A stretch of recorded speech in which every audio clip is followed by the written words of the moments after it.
Hey, I'm Elektron, and today I'm going to be showing you how to make this future bass drop.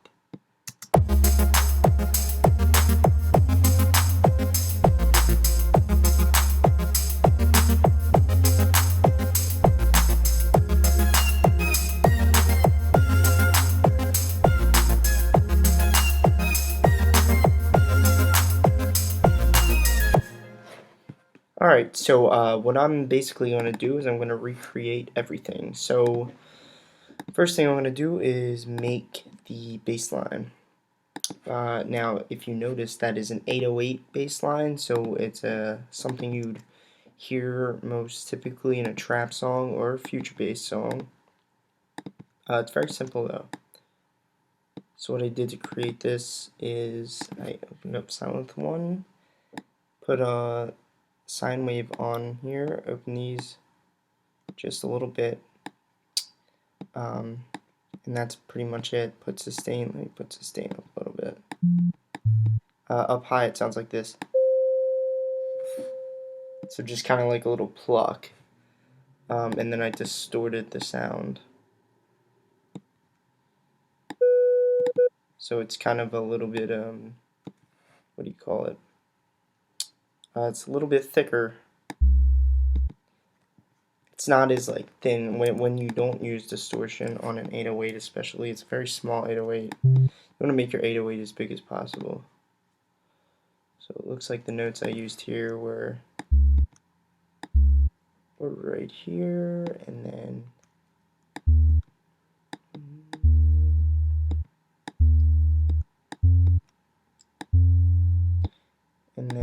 I dropped it down to here. And what I did was kind of made a bass line that gave me a lot of vibes. But that's always what I go for when I make a bass line. I want a bass line that I vibe with. So without the first bass line, let's play everything together with this bass line I just made.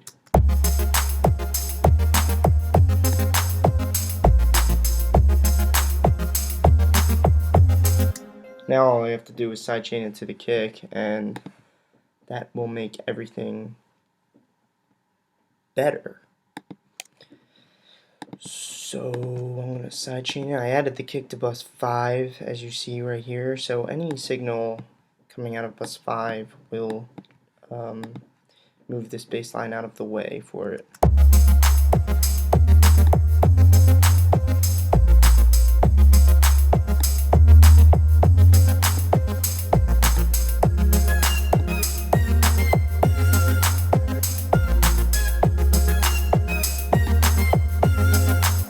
There we go. So now what I did is I added some shakers with a lot of noise. Now, as you heard, they were very noisy. So I'm going to take those out real quick. What I did was I opened them through Kontakt 5, but it's just a regular shaker. And I layered it with this tambourine here, which it's kind of a tambourine shaker mix. But if you have a tambourine sample and a shaker sample, you should be able to do this just fine. Just load it into a sampler, which Kontakt 5 is a sampler. Or you can use the ESX24. Just load your shaker or tambourine in there, or do both of them like I did, and you get this sound. As you can see, I offset the velocity, so every other hit is a different velocity. And then I had a different hit up here, which kind of made it a lot better than what it started out as, which is just down here, but only I ended up pulling these velocities down of these notes up here because it sounded better. When those were too loud up top, it kind of like ruined it.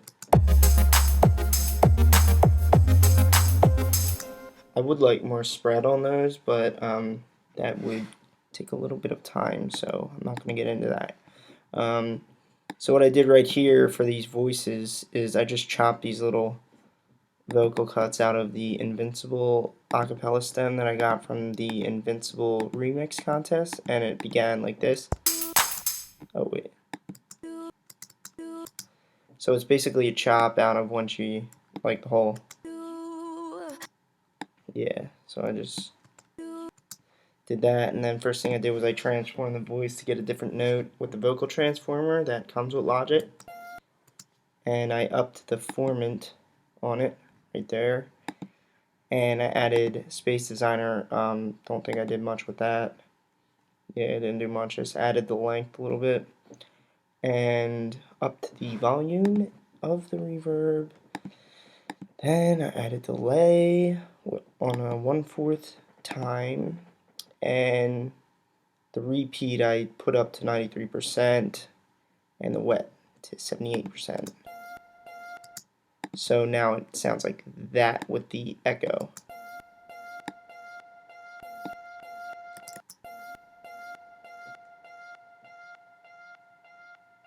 And it'll make it to this one, and then bang.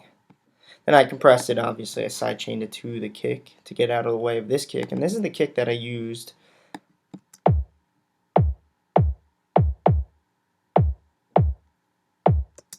It's kind of a shitty kick.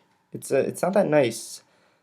Definitely not a kick I would use in a song, but it went well for the time being. So I just kept it in there. I didn't feel like taking it out. So now what I'm going to show you is how to make these awesome chords here, and I'm going to recreate these for you guys so you know how it's done. So what you have to do is, I'm going to just duplicate this, but just add a new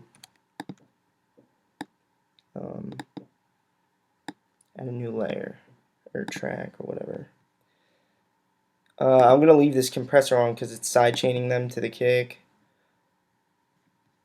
Actually, you know what? Nah, I'll restart from nothing just to give you guys everything. So I'm going to insert reset preset, and these are really easy to make actually.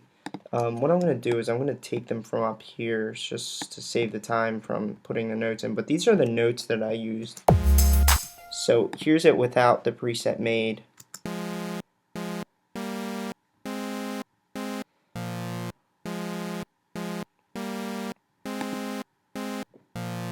And then the bass notes to this, which is the bass line I already have, would be down here. Be bang.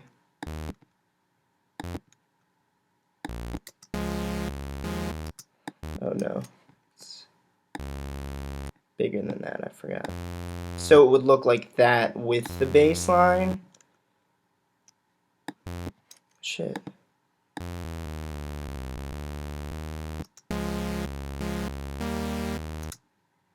And then, yeah, whatever. You get the point. But the bass line would be down there if I kept the bass notes in there, but I didn't want to keep the bass notes in there. So how did I make this? I used the arpeggiator. So let's turn that on. So you should get something messy like that if you had the notes that I had.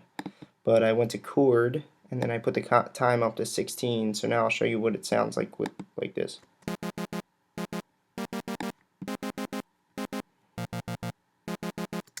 You should get a cool little effect like that. And then if you notice, these little saw sounds are kind of sitting in your ears. That's because I panned this one on the left, put this one up to one voice, and I put this one to your right ear to kind of like just put them up there. So now I'm going to show you how I chorded this sound.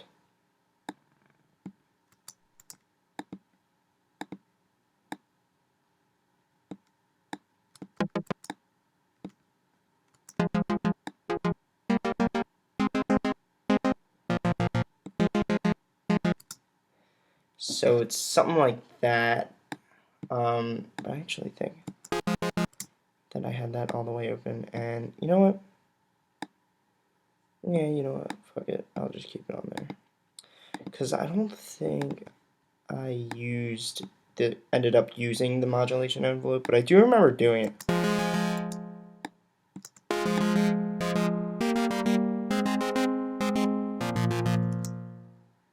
you know what? I probably didn't end up using it because I don't like the sound that I just got there. Let's get rid of this. Get rid of, yep.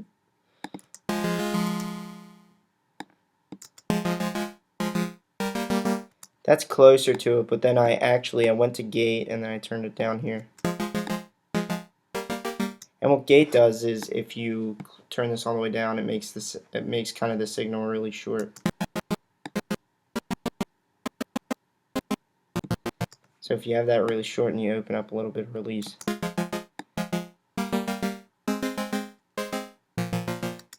That's the effect you would get. So I then added reverb to these. I think I added a little bit more, but this will do for now. Then I went down and added a compressor. Sidechain these to the kick, and here we go. Oh wait, I gotta play everything. I'll play everything for you.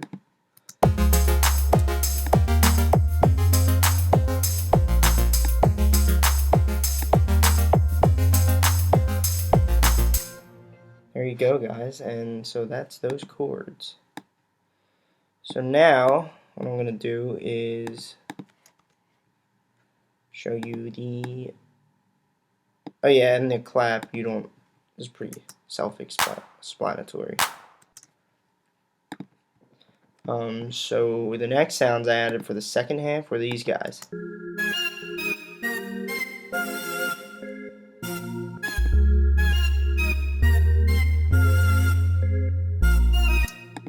Those can literally just play by themselves, and you gotta break just those 3 layers.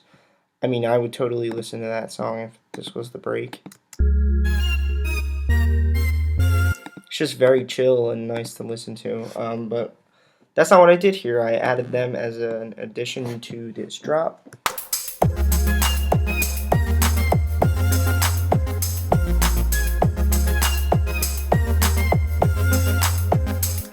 So I'm going to show you first how I made this guy.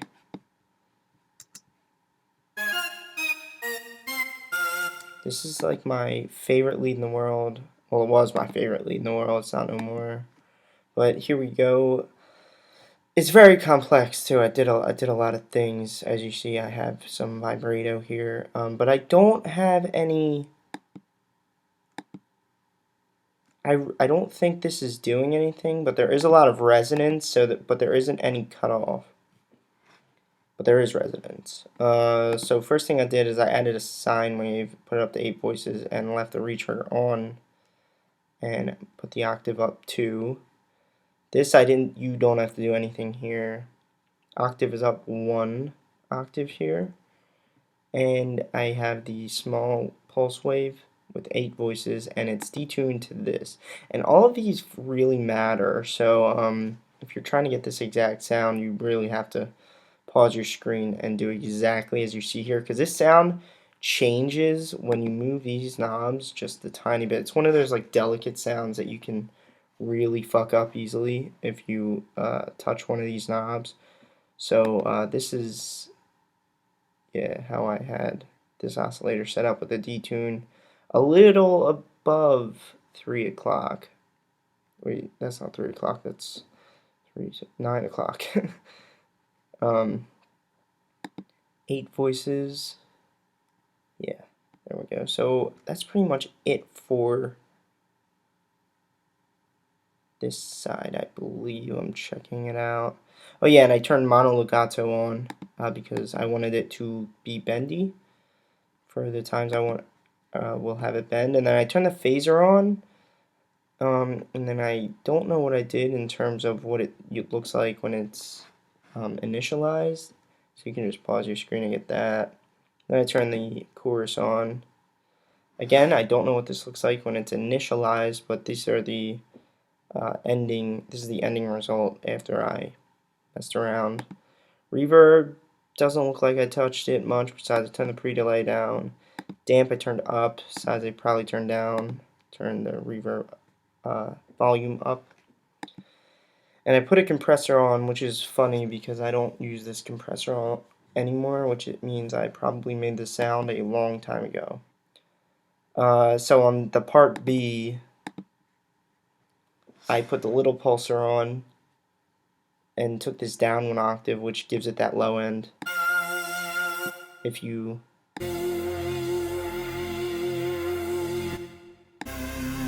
So yeah, it's kind of like a weird sounding sound. And then I put this all the octaves out, so as high as it could go, which is +3. And I put this pulsar on too, detuned both of these. And yeah, I turned this low pass on and put the resonance up, but as you see, it's not cut off at all, so nothing's really happening. And for the vibrato, to do that, you just put this on, add pitch AB or pitch A or just B, whichever oscillator you're using. I happen to use both sides, so I put on pitch AB and put the gain up a little bit, because if you put it up too high,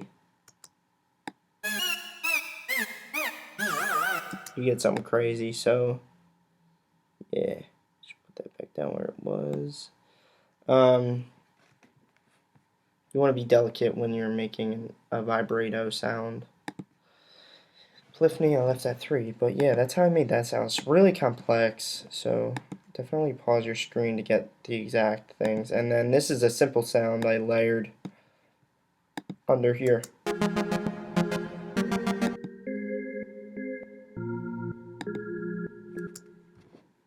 If you can make out that sound, it's all sine waves at 8 voices detuned, sine wave at 8 voices detuned, up 1 octave, and then sine wave up 3 octaves, detuned at 8 voices, and that's all I did there. Nothing else is touched. I only use simple sounds, guys. So here I'm going to play it one more time because I think I showed you everything.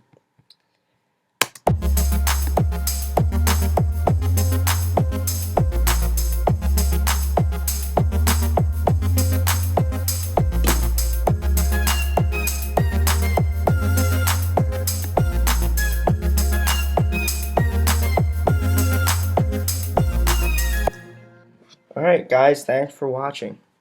That was my video for how to make a chill future bass drop.